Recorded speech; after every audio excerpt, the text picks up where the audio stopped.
धार्मिक मान्यता के अनुसार देवउठनी एकादशी के दिन भगवान विष्णु नींद से जागते हैं। इसी दिन से शुभ कार्यों की शुरुआत भी होती है। देवउठनी एकादशी से जुड़ी कई परंपराएं हैं। ऐसी ही एक परंपरा है तुलसी शालिग्राम विवाह की। शालिग्राम को भगवान विष्णु का ही एक स्वरूप माना जाता है। तुलसी शालिग्राम का विवाह क्यों होता है, इसकी शिव पुराण एक कथा है जो इस प्रकार है। तुलसी शालिग्राम विवाह कथा। शिव महापुराण के अनुसार पुरातन समय में दैत्यों का राजा दंभ था। वह विष्णु भक्त था। बहुत समय तक जब उसके यहाँ पुत्र नहीं हुआ तो उसने दैत्यों के गुरु शुक्राचार्य को गुरु बनाकर उनसे श्री कृष्ण मंत्र प्राप्त किया और पुष्कर में जाकर घोर तप किया। उसकी तपस्या से प्रसन्न होकर भगवान विष्णु ने उसे पुत्र होने का वरदान दिया। भगवान विष्णु के वरदान स्वरूप दंभ के यहाँ पुत्र का जन्म हुआ। वास्तव में वह श्री कृष्ण के पार्षदों का अग्रणी सुदामा नामक गोप था, जिसे राधा जी ने असुर योनि में जन्म लेने का श्राप दे दिया था। इसका नाम शंखचूड़ रखा गया। जब शंखचूड़ बड़ा हुआ तो उसने पुष्कर में जाकर ब्रह्मा जी को प्रसन्न करने के लिए घोर तपस्या की। शंखचूड़ की तपस्या से प्रसन्न होकर ब्रह्मा जी प्रकट हुए और वर मांगने के लिए कहा। तब शंखचूड़ ने वरदान मांगा कि मैं देवताओं के लिए अजेय हो जाऊं। ब्रह्मा जी ने उसे वरदान दे दिया और कहा कि तुम बदरीवन जाओ। वहां धर्मध्वज की पुत्री तुलसी तपस्या कर रही है, तुम उसके साथ विवाह कर लो। ब्रह्मा जी के कहने पर शंखचूड़ बदरीवन गया।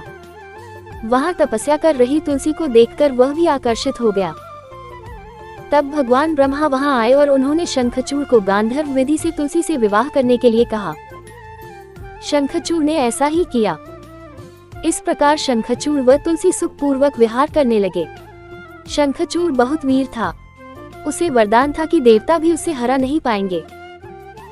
उसने अपने बल से देवताओं, असुरों, दानवों, राक्षसों, गंधर्वों, नागों, किन्नरों, मनुष्यों तथा त्रिलोकी के सभी प्राणियों पर विजय प्राप्त कर ली। उसके राज्य में सभी सुखी थे। वह सदैव भगवान श्री कृष्ण की भक्ति में लीन रहता था। स्वर्ग के हाथ से निकल जाने पर देवता ब्रह्मा जी के पास गए और ब्रह्मा जी उन्हें लेकर भगवान विष्णु के पास गए। देवताओं की बात सुनकर भगवान विष्णु ने बोला कि शंखचूड़ की मृत्यु भगवान शिव के त्रिशूल से निर्धारित है। ये जानकर सभी देवता भगवान शिव के पास आए। देवताओं की बात सुनकर भगवान शिव ने चित्ररथ नामक गण को अपना दूत बनाकर शंखचूड़ के पास भेजा। चित्ररथ ने शंखचूड़ को समझाया कि वह देवताओं को उनका राज्य लौटा दे, लेकिन शंखचूड़ ने कहा कि महादेव के साथ युद्ध किए बिना मैं देवताओं को राज्य नहीं लौटाऊंगा। भगवान शिव को जब ये बात पता चली तो वे युद्ध के लिए अपनी सेना लेकर निकल पड़े। शंखचूड़ भी युद्ध के लिए तैयार होकर रणभूमि में आ गया। देखते ही देखते देवता व दानवों में घमासान युद्ध होने लगा। वरदान के कारण शंखचूड़ को देवता हरा नहीं पा रहे थे। शंखचूड़ और देवताओं का युद्ध सैकड़ों सालों तक चलता रहा।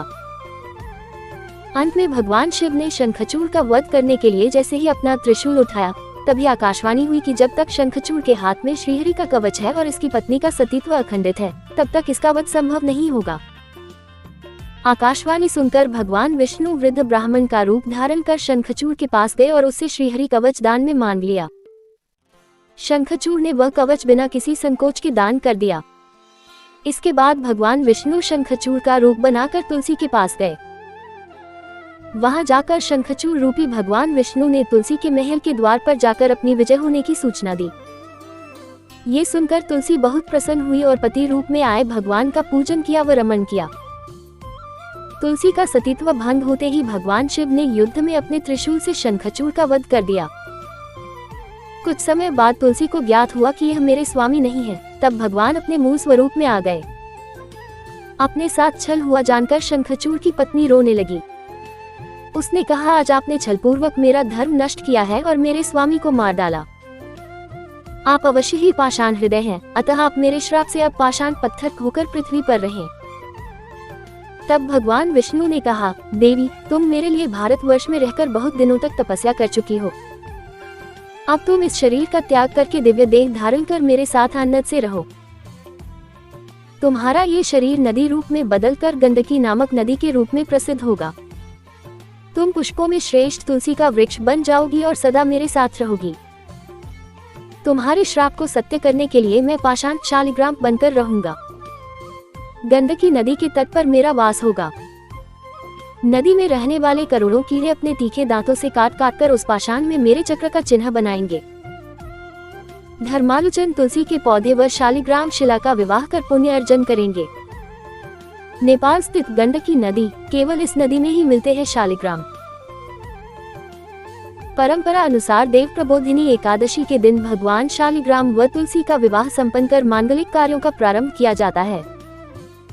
मान्यता है कि तुलसी शालिग्राम विवाह करवाने से मनुष्य को अतुल्य पुण्य की प्राप्ति होती है।